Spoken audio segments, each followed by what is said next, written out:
বহু বছর হয়ে গেল, কিন্তু ঘটনাটা এখনো স্মৃতিপটে পরিষ্কার হয়ে ফুটে আছে। সেই ভয়ঙ্কর দিনটির কথা যখনই মনে পড়ে তখনই আতঙ্কে ভয়ে শিউরে ওঠে। এত বছর পরেও আজও সেই আতঙ্কের হাত থেকে মুক্তি পাইনি, বোধ হয় কোনোদিন পাবও না। অথচ ঘটনাটা এমনই যে কেউ বিশ্বাসই করতে চায় না, ভাবে আমার বোধ হয় ভুল বকার অভ্যেস আছে। কি করে তাদের বোঝায় যে ঘটনাটা একেবারে অক্ষরে অক্ষরে সত্যি? একজন সাক্ষীও ছিল, কিন্তু সে আর এই জগতে আর নেই। আমি তখন ছিলাম সেনাবাহিনীর একজন ক্যাপ্টেন। কিছুদিন আগেই প্রতিবেশী দেশের সঙ্গে এক দফা জোর লড়াই হয়ে গেছে। সেই লড়াইয়ে আমাদের অপ্রস্তুত সেনাবাহিনীকে প্রচুর ক্ষয়ক্ষতির শিকার হতে হয়েছে। তাই লড়াই শেষ হওয়ার পরেই আমাদের সেনাবাহিনীকে ঢেলে সাজানোর ব্যবস্থা হলো, আর আমাকে পাঠানো হলো এক সীমান্তের সামরিক ঘাঁটিতে। ঝড়ের ঠিক পরেই যখন প্রকৃতি শান্ত হয়ে যায়, তেমনি লড়াইয়ের উত্তেজনার পর আমাদের দৈনন্দিন জীবনযাত্রাও তখন হয়ে পড়েছিল খুবই নিরুত্তাপ আর খুবই একঘেয়ে। রুটিন বাঁধা কাজকর্মের পর বাকি সময়টা আমরা সবাই মিলে খাওয়া দাওয়া, গল্পগুজব আর তাস খেলেই কাটিয়ে দিতাম।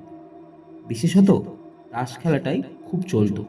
আমি যে ব্যারাকটায় থাকতাম সেটা ছিল বেশ বড় সড়ো, দোতলা, ঠিক ইংরেজি এল অক্ষরের মতো।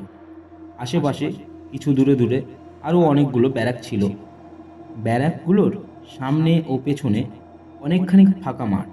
সেখানেই আমাদের ড্রিল, প্যারেড, খেলাধুলা সব হতো। আমাদের তাসের আড্ডা বসতো ঠিক একতলার মধ্যেখানের একটি বড় ঘরে, যাকে আমরা বলতাম ক্লাব ঘর। এই তাসের আসরে সবচাইতে পাকা খেলোয়াড় ছিল আমাদের ব্যারাকের মাইকেল জন। তাসের যে কোনো রকম খেলা হোক না কেন, শেষ পর্যন্ত দেখা যেত সেই জিতছে। আমাদের ব্যারাকের সব তাসুরে তো বটেই, অন্য ব্যারাক থেকে যারা খেলতে আসতো তারাও যে পকেট ফাঁকা করে ফিরতো। প্রথম প্রথম কেউ কিছু মনে করেনি, হাসি ঠাট্টা ভেবে ব্যাপারটা উড়িয়ে দিয়েছে। কিন্তু যতই দিন যেতে লাগলো ততই জনের জেতার মোহর বাড়তে লাগলো। ওর অবিশ্বাস্য তাসের হাত আর ভাগ্য নিয়ে শুরু হয়ে গেল ফিসফাস আর চাপা গুঞ্জন। একজন তো আবার ওর সম্বন্ধে খোঁজ খবর নিয়ে আমাদের জানালো জনের ভাবগতিক মোটেই সুবিধের নয়। এই হিসাবে খরচ করাটা নাকি ওর মজাগত অভ্যাস, আর সব সময় নাকি হাট দানে ডুবে থাকে। এসব জানা সত্ত্বেও কিন্তু জনের আড্ডা মারা বা তাসের আসরে বসা কোনোটাই বন্ধ হলো না। তার কারণ জনের চেহারা আর বাহ্যিক আচার ব্যবহার, আর এমন একটা অমোঘ আকর্ষণ আর সন্মোহিনী শক্তি ছিল যে ওকে কেউ চট করে এড়িয়ে যেতে পারতো না। মজার মজার গল্প বলে আর গান করে মজলিস জমাতে জন ছিল সিদ্ধিহস্ত। তবে আস্তে আস্তে কিন্তু ওর উপর সকলের মোহ কেটে যেতে লাগলো। অনেকেই নিশ্চিতভাবে বুঝতে পারলো যে তাস বাজবার সময় বা বিলি করার সময় হাতের কায়দায় ঠিক তাস সরিয়ে ফেলে। আমাদের মধ্যেই কয়েকজন তককে তককেই রইল জনকে হাতে নাতে ধরার জন্য। ঘটনাটা যেদিন ঘটল সেদিন ছিল রবিবার। তবে শীত পড়তে শুরু করেছে, বেলা ছোট হয়ে এসেছে। আমাদের ব্যারাকের মাঠে সারাদিন ধরে খেলাধুলার আয়োজন হয়েছিল। সব অনুষ্ঠান যখন শেষ হলো তখন প্রায় সন্ধে হয়ে এসেছে। জন একদল বন্ধু বান্ধব নিয়ে সকাল থেকেই ক্লাব ঘরে তাসের আসর জমিয়ে বসেছে। আমার কয়েকজন বন্ধু বান্ধব এসেছিল। এর এগিয়ে দিতে গিয়ে গল্প করতে করতে আমি বেশ খানিকটা চলে গিয়েছিলাম। ফিরে এলাম তখন অন্ধকার নেমে এসেছে ভালোভাবে। এর ব্যারাকের মাঠ একদম ফাঁকা হয়ে গিয়েছে। গেট দিয়ে ঢুকে হাঁটতে হাঁটতে সামনের দিকে মুখ তুলে তাকাতেই দেখলাম ক্লাব ঘরের বাইরে জানালার সামনে দীর্ঘদেহী একজন লোক দাঁড়িয়ে আছে। তার সারা শরীর কালো পোশাকে ঢাকা, মাথাটা একটু ঝুঁকিয়ে, কান পেতে ক্লাব ঘরের কথাবার্তা এক মনে শুনছিল। ওটা আমার সহকর্মীদের মধ্যে কেউ নয়, কিন্তু এই রকম পোশাক আশাক পরা অত দীর্ঘদেহী লোক আমাদের আশেপাশে বেড়াকে কখনো দেখেছি বলে মনে হলো না। ওর হাবভাব দেখে বেশ একটু খটকাই লাগলো আমার। কোনো সৈনিক ছাউনির একেবারে ভিতরে এই রকম একজন অচেনা লোক থাকাটা মোটেই নিরাপদ নয়। পদের আভাস পেয়েই মনটা চঞ্চল হয়ে উঠল। মধ্যেই ক্লাব ঘরে খুব চড়া গলায় তর্কাতর্কি শুরু হয়ে গেছে। একাধিক লোক একসঙ্গেই চেঁচাচ্ছিল। এর মধ্যেই জনের গলা শোনা যাচ্ছিল বেশি, যেন খুব উত্তেজিত হয়ে কি একটা কথার প্রতিবাদ করে চলছে। আরও কয়েক পা এগিয়ে যেতেই ক্যাপ্টেন মাথুরের গলা কানে এলো। খুব রাগাত্মকভাবে বলছে, দেখো জন, বেশি চেঁচিও না। অনেক দিন ধরে আমাদের সন্দেহ হচ্ছিল যে তুমি তাস হাত সাবাই করো। আজ একেবারে হাতে নাতে ধরেছি। এক্ষুনি তাস দেওয়ার সময় তুমি কোড়ে আঙুল দিয়ে প্যাকেটের তলা থেকে তাস টেনেছো, চোখে দেখেছি। সবাই হাতে তাস গোনো তো দেখি। তোমার কাছে একটা তাস নিশ্চয়ই পাওয়া যাবে। শিগগিরই তাস দেখাও। অবশ্য অত কাঁচা ছেলে নয়। সে প্রাণপণে প্রতিবাদ করতে লাগলো, কিন্তু দেখা গেল সবাই মাথুরকেই সমর্থন করছে। তারা সবাই চাইছে যে জনের হাতের তাস পরীক্ষা করে দেখা হোক। হঠাৎ সকলের মিলিত কণ্ঠস্বর ছাপিয়ে জনের গলা শোনা গেল। যে ভয়ঙ্কর শপথ সে করল তা লিখতে এখনও আমার কলম কেঁপে যাচ্ছে। সে বলে উঠল, শোনো সবাই, আমি মোটেও তাস চুরি করিনি। যে কোনো শপথ আমি করতে পারি। যদি আমি তাস চড়িয়ে থাকি, তাহলে এক্ষুনি যেন অন্ধকারের রাজা নরকের বাবু শয়তান এসে আমাকে যেন চিরদিনের মতো নিয়ে চলে যায়। জনের মুখ থেকে এই কথাগুলো বেরোনোর সঙ্গে সঙ্গে যেন একটা ভোজবাজি ঘটে গেল। চমকে উঠে দেখলাম দীর্ঘদেহী লোকটা এক লাফে খোলা জানালা দিয়ে ক্লাব ঘরের ভিতরে ঢুকে গেল। ভেসে এলো জনের তীব্র তীক্ষ্ণ আর্তনাদ। তারপরেই একটা ঘড়ঘড়ে আওয়াজ। সেকেন্ড মাত্র আবার সেই দীর্ঘদেহী লোকটা এক লাফে জানালা দিয়ে বেরিয়ে এলো। বিস্ফারিত চোখে দেখলাম তার কাঁধে ঝুলন্ত অবস্থায় জন ছটফট করছে। আমি তখন কিছুটা দূরে ছিলাম। তাড়াতাড়ি পা ফেলে ওদের কাছে পৌঁছাবার আগেই লোকটা এক দৌড়ে ব্যারাক বাড়ির কোণ দিয়ে আমার চোখের আড়ালে চলে গেল। একবার এক পলকের জন্য ওদের দুজনের মুখটা দৃষ্টিগোচর হয়েছিল। দেখেছিলাম জনের মুখ একদম ফ্যাকাশে, এক অসহ্য যন্ত্রণায় আর আতঙ্কে ওর দুই চোখ যেন ঠিকরে বেরিয়ে আসছে। আর দীর্ঘদেহী লোকটার দুই জ্বলন্ত চোখে তীব্র দৃষ্টিতে ফুটে উঠেছে তীব্র হিংসা আর নিষ্ঠুরতা। কয়েক মুহূর্তের জন্য কি যেন একটা অজানা ভয়ে আমার সারা শরীর অবশ হয়ে গেল।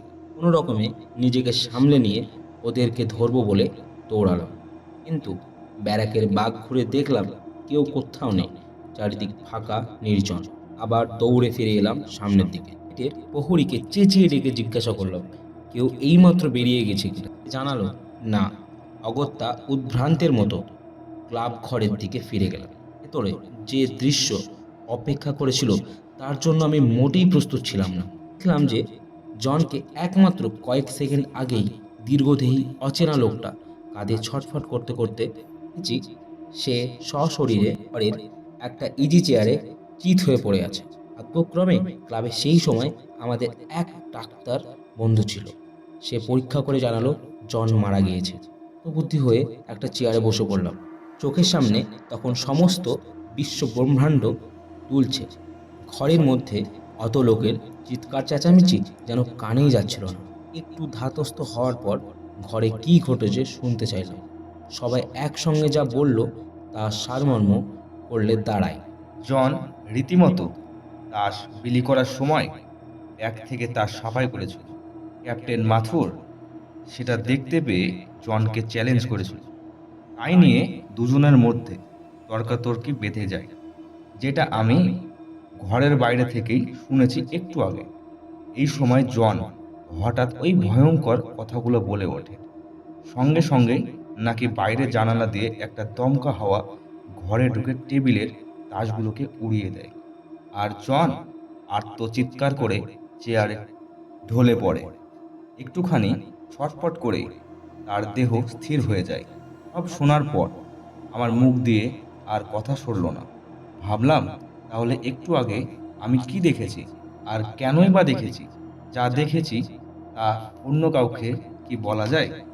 অনেক ভেবেচিন্তে শেষ পর্যন্ত আশেপাশে যারা ছিল তাদের আমার দেখা ঘটনাটা বলতে গেলাম। ফল হলো বিপরীত।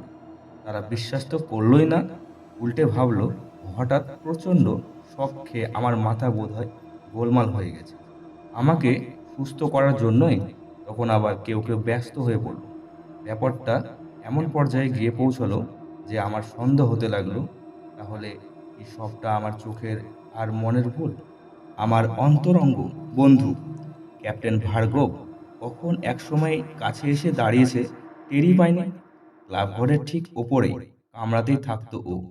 শরীরটা বেশ কিছুদিন ধরে খারাপ যাচ্ছিল বলে সারাদিন ভার্গব উপর থেকে নামেনি। আমার কথা শুনে উদ্ভ্রান্তের মতো সে জিজ্ঞাসা করলো, চৌধুরী, তুমি কি দেখেছো? জনের জন্য যে অপেক্ষা করছিল তাকে দেখতে পেয়েছো তাহলে? ভার্গবের কথা শুনে এই চরম বিভ্রান্তির মধ্যে যেন অকুলের কুল খুঁজে পেলাম। যাক, আমি পাগল হয়ে যাইনি, ভুলেও দেখিনি। ভার্গব দোতলার ঘরের জানালায় বসেছিল। রহস্যময় দীর্ঘদেহীকে সে ভালোভাবেই লক্ষ্য করেছে, কোনো এক অদৃশ্য শক্তির বিচিত্র খেয়ালে। আমরা দুজনেই ক্ষণিকের জন্য অতি প্রাকৃতিক কিছু একটা দেখতে পেয়েছি। তার ফলে যে অভিজ্ঞতা আমাদের হয়েছিল তার অভিশাপ থেকে সারা জীবনে মুক্তি পেলাম না। আমাদের দুজনের মুখে হুবহু একটা ঘটনার বর্ণনা শুনে ব্যারেকের অন্যান্য লোকেরা প্রথমে একটু থমকে গিয়েছিল, কেউ কেউ ভয়ও পেয়েছিল, কিন্তু বেশিরভাগ সহকর্মীও আমাদের পাগল আর মিথ্যেবাদী বলে বিদ্রূপ করেছিল। যাই হোক, এরপর থেকে ব্যারেকে তাস খেলা একেবারের জন্য বন্ধ হয়ে গেল। ওই দিনের ঘটনা নিয়ে কেউ আর খোলাখুলিভাবে আলোচনা করতো না, তবে চাপা গুঞ্জন তল্লাটে সব কটা ব্যারেকেই চলত। আমাকে আর ভার্গবকেও সবাই যেন এড়িয়ে যেতে লাগলো। ভার্গব অবশ্য এর অল্প কয়েকদিন পরে এক জীব দুর্ঘটনায় মারা যায়, কিন্তু আমি এখনো বেঁচে আছি, আর সেই দিনের দুঃসহ স্মৃতির বোঝা বয়ে চলেছি। এখনো মাঝে মাঝে সেই ভয়াবহ দৃশ্যটি স্বপ্ন দেখে ঘুম ভেঙে যায়, আর আতঙ্কে হিম হয়ে উঠে বসি। বিনিদ্র রজনী কাটাই।